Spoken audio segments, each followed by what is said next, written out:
don't forget to like, subscribe, and hit the notification bell so that anytime we upload a new video, you'll be notified. Thank you. First and foremost, I just want to offer all honors, praises, respect, acknowledgement, and thanks to the great King of the universe, to the God of our fathers, to the God of Abraham, the God of Yitzchak, and the God of Yaakov. Thanking him for all things and thanking him for everything. I bid you in the tongue of our forefathers, Shabbat Shalom L'Kol. Shabbat Shalom L'Kol. Thanking the Creator for life. Thanking him for strength. Thanking the Most High God for food, clothing, and shelter. Thanking the Most High God because he is good and his mercy endures forever. Amen. Thanking the Most High God for my life. Thanking him for the lives of my family. Thanking him for your lives and the lives of your families. Thanking him for the life of my teacher, Hamore Mishael ben Yisrael. Thanking the Most High God for his kindness, mercy, and compassion. So the portion that we're going to be going through today is we're going to be going through the portion of Hosea, chapter 10 chapters 10 through chapter 12. Yes, sir. So we're going to get into this portion. And the thing that I want to touch on is that so I just want to, and I know it was discussed before, I'm just going to bring it up again. So Hosea prophesied literally at the same time, or mostly at the same time as Isaiah. It was in the time of Uzziah, Jotham, Ahaz, and Hezekiah, and then also Jeroboam at the king of Israel. And what you have is you have the northern tribes that actually went into captivity right between Ahaz and Hezekiah. And it was prophesied in Ahaz from when, remember the prophecy about the virgin, which is actually the young woman who's going to bear a son, and she's going to call his name Emmanuel.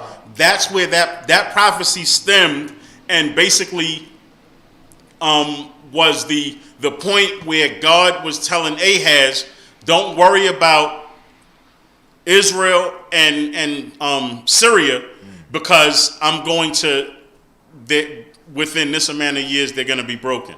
So that prophecy is actually related to that, and that was the prophecy of Israel being broken and the northern captivity being taken, and it started, and then it was effectuated at the end of the reign of, at the beginning of the reign of Sargon II. So I just wanted to put those out there just so that we can, when you hear some of the things that God is saying in these portions of Hosea, you understand why. God was at a point where he was furious and angry with the northern kingdom and pretty upset with the southern kingdom as well. But that's why mostly what you see in Hosea is a lot of negative prophecies with some prophecies of restoration that God speaks about somewhere in the midst of each. So please, whenever you get a chance. We're in the book of Hosea, starting from chapter 10, verse 1. Hallelujah. Yisrael was a luxuriant vine, which put forth fruit freely. As his fruit increased, he increased his altars. The more goodly his land was, the more goodly were his pillars. So, right. So I just want to talk about this woman. So this is actually a bad translation. It says that Israel is a luxuriant vine, but this is a bad translation. What it's actually saying is Israel is a desolate vine. Because when you look at this word boquake, it leans towards empty or desolate and that type of thing. So what it's really saying here is Israel is a desolate vine, and the fruit which comes from that vine is just as bad. That's actually what it's saying. And then he goes on to say, as his fruit increased, he increased his altar. The more goodly his land was, the more goodly was his pillars. So putting that whole verse together, like I said, Israel is desolate right now. The vine, which is the stock in which the fruit came from, as well as the fruit that came with it. That's all desolate. And it says, as his fruit increased, meaning as as the fruit increased, as they got more prominent, more altars came up. The more God did, the worse they did, or the worse we did. And that's what it's saying. As he increased his altars, as his fruits increased, he increased his altars. The more he got, the more things that Israel got, the more they attributed to some other gods and turned away further. Right. You know, it's more like that. I give you an inch and you take a mile. Right. And those things that you taking for granted. That's actually what it's saying right here. The more goodly his land was, I gave you the best of land, and the more pillars you put up in it, the more idols you put up in it. That's literally what is being said here. And then you go on to 2. Come on. Their heart is divided. Now shall they bear their guilt. He will break down their pillars. He will spoil their pillars. Surely now shall they say, we have no king. For we fear not Jehovah, and the king, what can he do for us? And so now what's happening is, so you see 2. And in 2 it starts and it says that their heart was divided. And they talked about it earlier a couple of times. The heart being divided, meaning what? You did not give the full attention to God that you should have. Speak on it, that's right. Your heart was divided.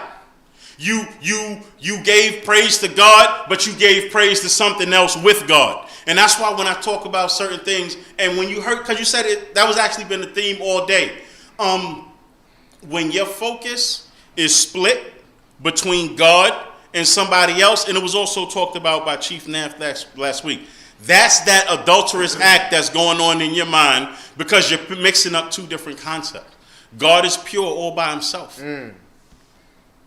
God is reigns all by himself. And when you do things, when you say you're going to do something for somebody, in a secondary fashion, God is always supposed to come first. You see, God said things like, how you living in this nice, pretty house, but in the book of Haggai, how you living in this nice, pretty house, My house and my house is in a shamble. Those are things that we need to think about now. Think about it now. And I don't want anybody to get offended, but if you got nice new drapes for your house, why God didn't get nice new drapes for his? That's any house you talk, that's any house you go to. You got a nice couch for yours, why he don't get a nice couch for his? And what happens is, what captivity has done to us is it caused us to be for self rather than for nation. Captivity has caused us because the pressure that they put on us was so intense and so severe. The only thing that we could think about is, I have to do me. I have to make sure me and my family is taken care of and all of those different things. And you don't think about community. But the fact of the matter is we were built on community. We were built as a nation, not as individuals. So our goal and our focus should be always nation and nation building first. And if you look at what he said, because I think that this was like a testification. This is them acknowledging, just like we acknowledge today, that without God, nobody can help. You see what it says? It says, surely they will say, we have no king, for we fear not the Lord and the king. What could he do for us anyway? And you hear that we talk about that all the time when it's like, listen, God is the reason that we're all here right now. Through the pandemic, through the plague, through all of those different things, God is the one that caused us to be okay. Without God, I'm just telling you, shots and this and all of those different things, now they have pills and none of that's going to matter if God's not on your side. And that's what they're testifying right now. And what God is saying is they're going to recognize that their heart is divided. They bear guilt because of their altars. But they're going to realize that even if we had a king to go before us and represent us, it wouldn't matter if God's not on our side. So the goal of this is to do the things that it takes to get God on our side. Come on. 4. They speak words, they swear falsely, they make covenants. Thus judgment springeth up as hemlock in the furrows of the field. The inhabitants of Samaria shall be in dread, for the calves of Beit Aven. For the people thereof shall mourn over it, and the priests thereof shall tremble for it, for its glory, because it is departed from it. So, if you notice in verse 4, and it says, like, they speak words, they swear falsely, like you just saying things without any sort of rhyme or reason. You're just talking. They speak words, and they swear falsely, and then they start to talk about the judgment springing up as hemlock, and this hemlock is like poison. So it's saying just as we're swearing falsely and we're doing these things before God, that judgment is coming about just like that.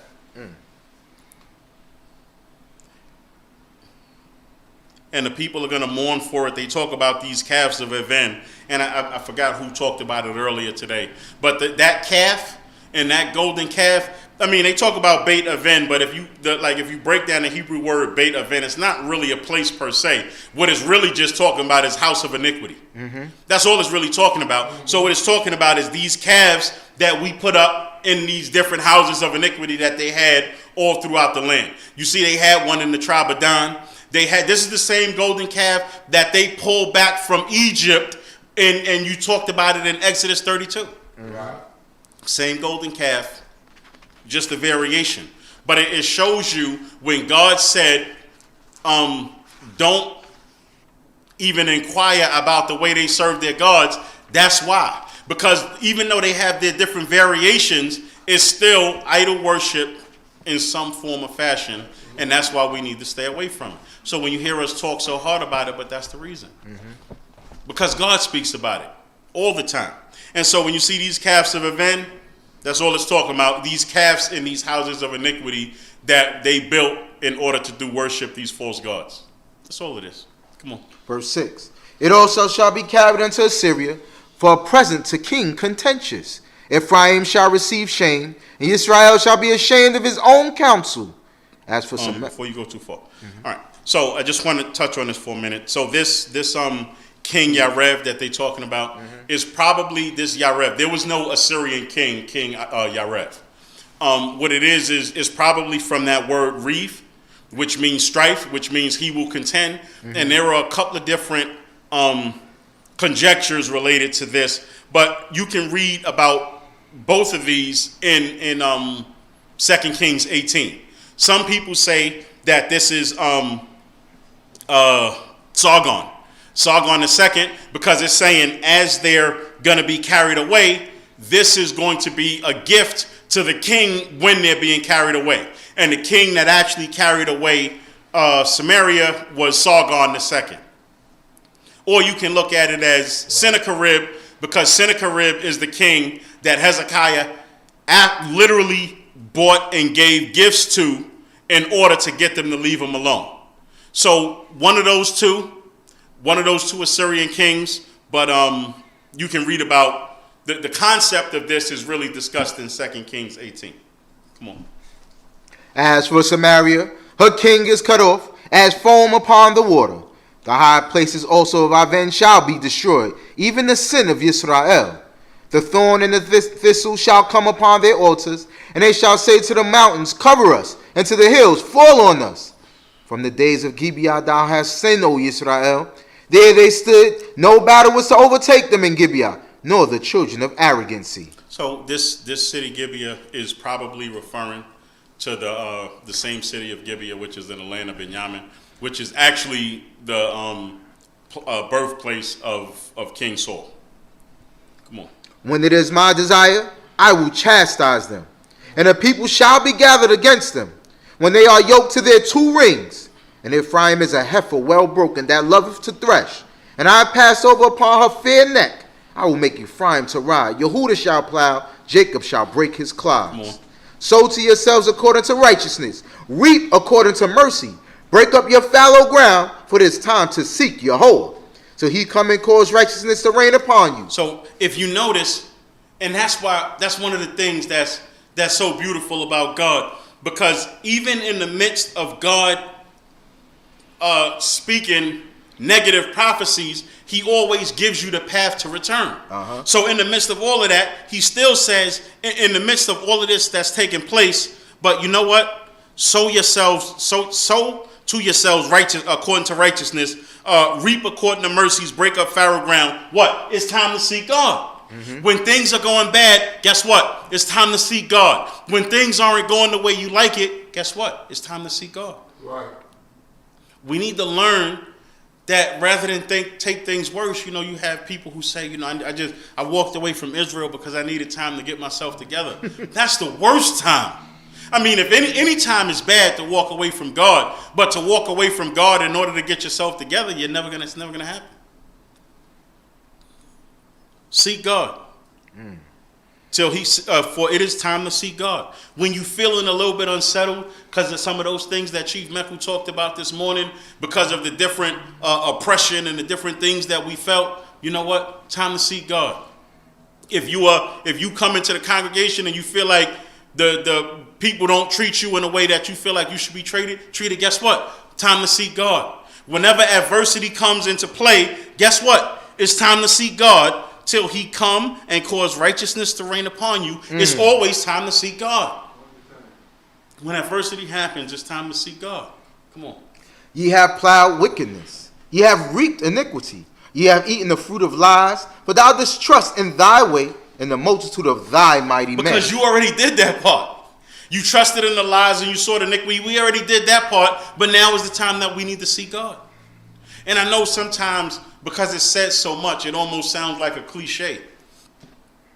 But the only way out of this predicament is to truly seek God. Because one of the things that you have to see, that you've been praying, whatever God you've been praying to for as long as you've been praying to him, obviously certain things haven't come yet. And that could be because you aren't doing things in a manner that's acceptable before God.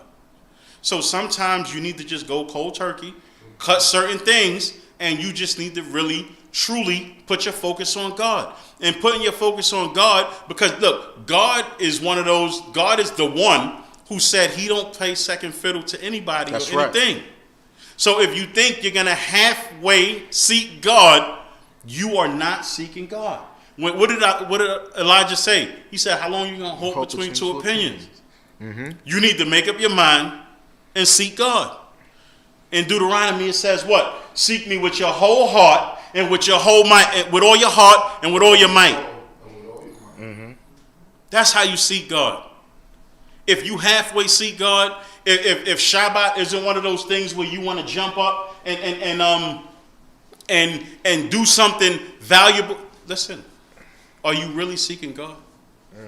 And that's something that I think that we all need to ask ourselves. Are you really seeking God? Because sometimes I know our minds will tell us whatever our minds will tell us, but you should probably be the judge of your own actions. Just to consider it. Come on. Therefore shall a tumult arise among thy hosts, and all thy fortresses shall be spoiled. As Shalom spoiled Beit Arbel in the day of battle, the mother was dashed in pieces with her children. So hath Beit El done unto you, because of your great wickedness. At daybreak is the king of Yisrael utterly cut off. You know it snowed in Israel the other day? That's not something that normally happens, because it was actually kind of towards the south. It snowed. There was a lot of snow too. If you actually kind of look at what's happening, God is doing a thing. We need to be in tune with what that thing is. Come on. Chapter 11, hallelujah. Hallelujah. When Yisrael was a child, then I loved him. And out of Egypt I called my son. The more they called them, the more they went from them. They sacrificed unto the Baalim and offered to graven images. And I taught Ephraim to walk, taking them by their arms, but they knew not that I healed them. I drew them with the cords of a man with bands of love. And I was to them as they that take off the yoke on their jaws, and I fed them gently. So what God is saying is, if you really think about it, God is saying everything that you have, I gave it to you, and everything that's good came from me. And you saw it and you attributed it to somebody else. Or you attributed it to something else. He said, when Israel was a child, I loved him, and I called out of Egypt my son. I called them, and they went from me. I came and saved them, and then they went from me. I taught Ephraim to walk, taking him by the arms, but he didn't recognize it was me that healed him, because you're always constantly looking for somebody else and something else. And if you're looking for something else or somebody else, you're not going to really truly see where the source came from. It's like sometimes like God might put somebody in your life, and because that person didn't come in a manner in which you perceive they're a benefit, you constantly disregard them, constantly looking for somebody else or something else when God already gave you what was allotted for you? So what happens when you take it for granted what was allotted for you, and then you lose what was allotted for you? You might not get another opportunity to get another allotment. Come on. He shall not return into the land of Egypt, but the Assyrian shall be his king, because they refuse to return. I just wanted to touch on this for a minute, because when you look at some translations, and I just kind of picked these up because I read this through two different translations. You have some translations that actually say he returned. He returned to the land. But if you look at this in future tense, this is actually he will not return, meaning you will not return to the land of Egypt. So now again, looking at this is the time when they're talking about right before the northern tribes are going into captivity. Right. So what God is saying is they will not return into Egypt. Assyria is your king. Assyria is the one in charge now. It doesn't make sense for you to try to go to Egypt. They won't go to Egypt because Egypt isn't going to be any help. Assyria is in charge now. And that's actually what it's saying. And it's saying the reason for that is because they refuse to return. Refuse to turn to who? Refuse to return to God. Right. Yeah, that's right. And so because you refuse to turn to God, you're not going to get the opportunity right now to return to Egypt. What's going to happen is Assyria, it says Assyria shall be your king. But if you look at it, it's actually Assyria is your king. You're going to Assyria in captivity. That's actually what it's saying. Come on. And the sword shall fall upon his cities, and shall consume his bars and devour them because of their own counsel. Talking about Israelite cities. Come on. And my people are in suspense about returning to me. And though they call them upwards, none at all will lift himself up. Right. And so now if you look at this for a minute, it's so God is saying that he did all of this. And after I did all of this, says God, now you still have a hesitance about returning to me? Yeah. You're in suspense. Suspense. You're hesitant. You're having thoughts to not return to me after I did all of this. And what he's also saying is, so they were in suspense about returning to me, and though they're called upwards, meaning I'm calling you to be better, none will lift themselves up. I'm calling you to be better, but you don't want to be better. You don't want to be lifted up. Because we're busy looking for something else, at something else, when that's contrary to what God's plan is. Right. And so, I implore us to please read Deuteronomy 28 again. Mm-hmm. Because God said, I'm going to send you into the land of your enemy. Mm-hmm. We can't discount that that's exactly who these people are. That's a fact. So we run to these people and we follow after these people and all of these different things. We idolize and we want to be like these people. And God said that they're the enemy. Meaning that they don't have no love for you. No. They don't have no love for us. Every policy and practice that they put in place is to keep you in the situation that you're in, because the goal of what capitalism is capitalism means somebody has to be rich and somebody has to be not. And you can see by the things that they're doing, at no point are they trying to make you be. So what they might do is you might have a couple of people that might slip past. And that's okay. And they have to let people slip past because they have to cause you to believe that the goal is attainable for you to be able to do it by yourself. So like a Jay-Z or a LeBron or one of those, they want you to believe that the goal is attainable for you to be able to do it by yourself. So they let the some here pass and the some there pass, and they let some of those people pass.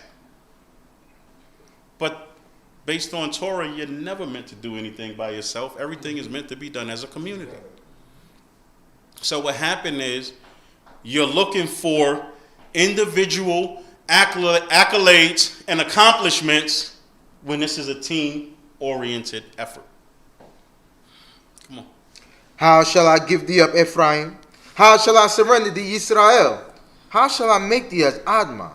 How shall I set thee as Oboim? My heart is turned within me. My compassions are kindled together. I will not execute the fierceness of mine anger. I will not return to destroy Ephraim, for I am Yah and not man, the Holy One in the midst of thee, and I will not come in fury. And so I know a lot of times we take this verse, just this one verse, and we say, see, it says I'm God and not man, to kind of disprove things in the New Testament. But that's what it's really saying is God is saying they're in suspense about returning unto me. You need to look at it as everything. They're in suspense about returning unto me. I'm trying to lift you up. And then what he's saying is, how can I give thee up, O Ephraim? And how can I surrender thee, O Israel? And then he's saying, I will not execute the fierceness of my anger. I am God and not man. Meaning I'm God. I'm not going to treat you like everybody else will. Because I'm God. I'm God. I will not treat you like man does because I'm God. I'm not like that. Man will turn away. Man will leave. Man will leave his pregnant wife and 4 children to go follow whatever he's going to follow. I'm God. I don't do that. A woman will be not happy with her husband because she say he work all the time, but you want things, so you got to make sure that the bills are paid, but she not happy and she not satisfied with the things that he's bringing. So she leaves. I'm God and not man. What did he say? He says you're always talking about the things that you got, that your girlfriend's got, and I want to go out and get them for you, but I can't be in 2 places at one time. You think you lonely now. Wait until tonight, girl. Because our priorities are mixed up. We want everything and don't want to give anything. Man, woman, I'm not biased because it's both. It happens everywhere. We want everything that a man is supposed to be, strong and all of these different things, but then we don't want to be the part that makes the man to have the energy to be able to go out and do it. Same thing with the woman. We want the woman to be submissive and all of those different things, but you don't want to treat her and value her in the manner that you should. As you're constantly looking for somebody else so you can have a second Isha. We just need to kind of take a step back and start to consider these things. Because these are the things that are destroying us. And in all of that, we still need to find time to do what? Invest in our children. And how do you find time to invest in the children when you have so many different things going on? Can't get any peace. So if you have a household that's in chaos, how you think you're going to bring up a righteous seed, a godly seed in a household that's in chaos? And that's why that whole thing about can 2 walk together unless they be agreed is so important. Because if we as parents can't work through certain things, we won't be able to give our children the things that they need because we can't work through certain things. And I say that as parents, whether you're married parents, separated parents, or divorced parents, you still need to be able to work together to be able to give the child what they need. Come on. Verse 10. They shall walk after Yahweh, who shall roar like a lion, for he shall roar. And the children shall come trembling from the west. They shall come trembling as a bird out of Egypt, and as a dove out of the land of Assyria. And I will make them to dwell in their houses, saith Yahweh. Amen. Come on. Ephraim compasseth me about with lies, and the house of Yisrael with deceit. And Yehudah is yet wayward towards God, and towards the Holy One who is faithful. Ephraim striveth after wind, and followeth after their east wind. All the day he multiplieth lies and desolation. And they make a covenant with Assyria, and oil is carried into Egypt. I just want to touch on this Egypt situation just for a minute. And I think that most of this is self-explanatory. Ephraim is compassed with me lies in the house of Israel and all those different things. I want to touch on this Egypt situation for a minute because I want to kind of compare it to today. And I don't know if you noticed, so when we were going through the book of Ezekiel and the book of Jeremiah, and we started talking about how we read those prophecies about how Nebuchadnezzar came in and he was able to defeat Egypt because Egypt was spread so thin. Egypt was fighting battles here, and Egypt was fighting battles all the way up in the north by CHOKMAH, and Egypt was fighting battles in a lot of different places. And so they were spread thin. And so I just want to bring that to today's times, because like I remember when I did the portion a couple of weeks ago, and I said, just think about it. Why would Egypt be all the way up in CHOKMAH, which is hundreds of miles away, when Egypt was all the way down in South Africa, in Africa, and CHOKMAH is right close by Turkey? Right. Just look at today. And so now Russia has troops lined up against the Ukrainian border. Right. And now the U.S. is jumping in, and the U.S. is ready to send troops to the Ukraine. They've already been sending them guns. They've already been sending them all of those different things. Yep. And they're ready to, and you talking tough, but then you start talking, well, what if they invade Ukraine? And the response is, yeah, well, we gonna put some sanctions on them. And so now you have the U.S. dealing with an issue all the way over in Ukraine that really has nothing to do with them. Yep. And spreading themselves thin, because you see what happened with Afghanistan when you pulled them out and it fell. And so now you're going to support the Ukrainians, and all along you have people in your country that are hungry and starving and killing each other, and you're worried about whether Russia is going to invade Ukraine. The country, I just wanted to speak to that as far as the similarities between the U.S. and Egypt. The other thing that I wanted to touch on, no, outside. We got time. Yeah. The other thing that I want to touch on is, so listen, you know, they talk about Rome and how Rome fell because Rome's morality Went to the garbage. was diminished. The morality in Rome was just completely destroyed and non-existent, and that's why Rome fell. So the other day, I was watching the news and I saw a commercial. Anybody hear the name Sammy the Bull Gravano? Yeah. So for those who may not know the name of Sammy the Bull Gravano, you may know the name John Gotti. Right. So basically who Sammy the Bull Gravano was he was allegedly the hitman for John Gotti. And the underboss. And the underboss. But he was the hitman and the underboss for John Gotti in a major crime family in New York. They called John Gotti the Teflon Don because every time they arrested him, he got off because they couldn't get anything on him. Until they got Sammy the Bull Gravano to talk. And so now, Sammy the Bull Gravano, hitman, murderer. Listen, murderer. Right. Sammy the Bull Gravano, murderer. He turned on Gotti, allegedly.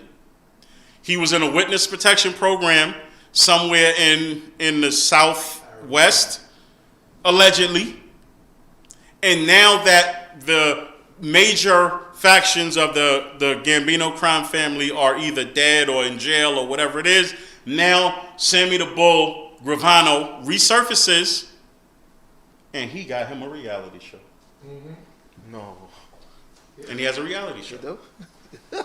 And so what you have is you have a murderer that you're paying millions to, and giving him all of this exposure and paying him millions, and he's a murderer. How do you think the family of those victims feel? Right. Just think about it. Because he had to admit to all the murders and all the people that he killed. Just think about it. How do you believe that the families felt of all of those different people that he murdered, now to see him on TV making millions? He also got one of the biggest podcasts on YouTube. And so now, so when I saw the commercial, but this is America, right?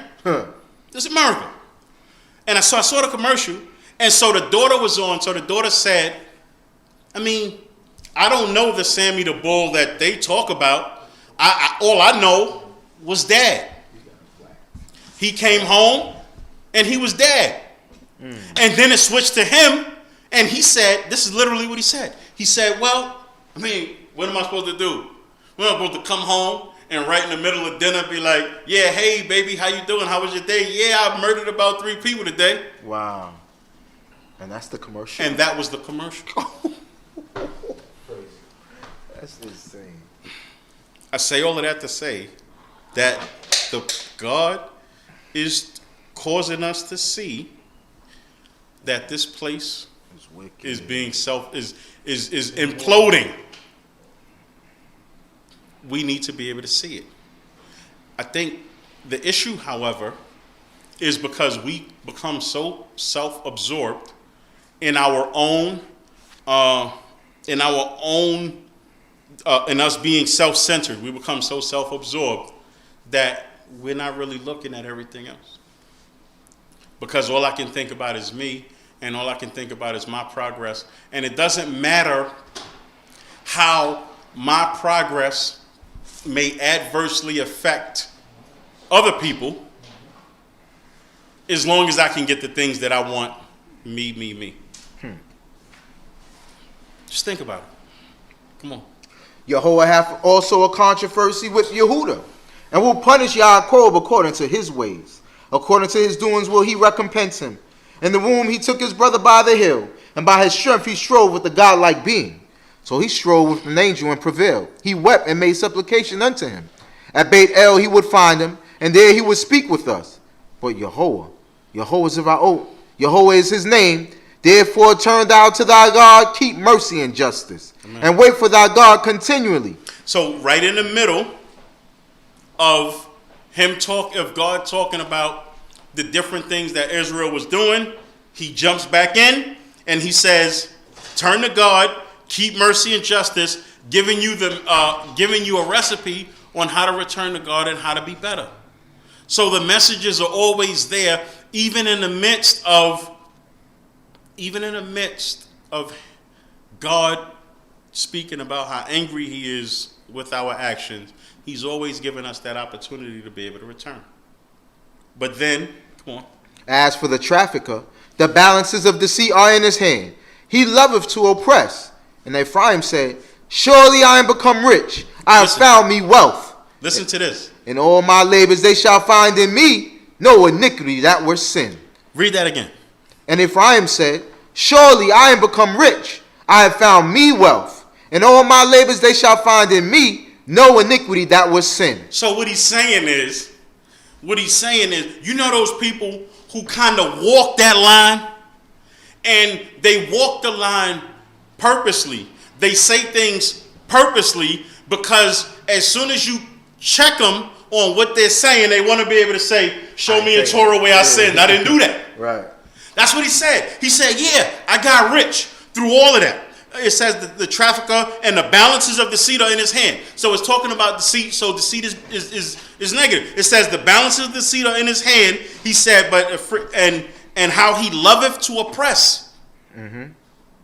And he said, and surely said, yeah. So because of the oppression and because of the balances of deceit, I have surely become rich.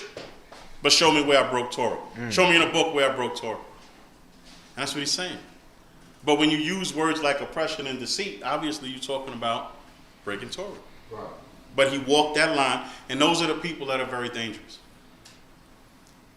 Those are the people who are dangerous because those are the people who manipulate and know Torah enough to be able to refute you being able to tell them in their wrong, and that means that their actions are so calculated that they're not crossing a line that you can identify as sin. That's exactly. And that's what he's saying. That's what he's saying. And that's why I say it all the time, God is king. Because God's word transcends time and space, because if that's what Ephraim was doing then, and that's what is happening right now. Mm-hmm. Like, just think about it for a minute. I'll give you, I think, what would be an example of this. Remember when Bill Clinton said, I did not have sexual relations with that woman? That was him walking that line. He knew what he did. Right. But he walked the line to play on the broader definition of sexual relations, Right. in order to absolve himself from what he actually did. Right. That's what they're saying here. Come on. But I am Yahweh thy God. From the land of Egypt, I will yet again make thee to dwell in tents, as in the days of the appointed season. Amen. I have also spoken unto the prophets, and I have multiplied visions, and by the ministry of the prophets have I used similitudes. If Gilgal be given to iniquity, becoming altogether vanity, in Gilgal they sacrifice unto bullocks. Yea, their altar shall be as heaps in the furrows of the field. And Yaakov fled into the field of Aram. So, hold on for a minute. Because if you notice, they talking about these calves and bullocks again. And if you notice, that calf worship, they talked about it previously in Hosea, and they're going to continue to talk about it in Hosea, just like they talk about it now. Even to when you get into verse 13 in the next chapter, and it says, let men kiss the calves. Because that particular piece of idol worship was something that they never got rid of from the time that they came out of Egypt. Wow. And so you're talking about hundreds of years. Because this is somewhere, if you're talking about this is right before, if you're talking about this is right before they went into captivity, the Northern Kingdom, and the Northern Kingdom went into captivity in somewhere around 721, you're talking about at least 600-700 years that they held on to that idol. So now, like my brother Chief Meku said, I'm not going to take shots either. But just read between the lines. That's an idol that they held on to hundreds of years, still thinking God was accepting their praise and their worship. Come on. And Jacob fled into the field of Aram, and Yisrael served for a wife. And for a wife he kept sheep. And by a prophet Yahweh brought Yisrael up out of Egypt, and by a prophet was he kept. Ephraim hath provoked most bitterly, therefore shall his blood be cast upon him, and his reproach shall Yahweh return unto him. Hallelujah.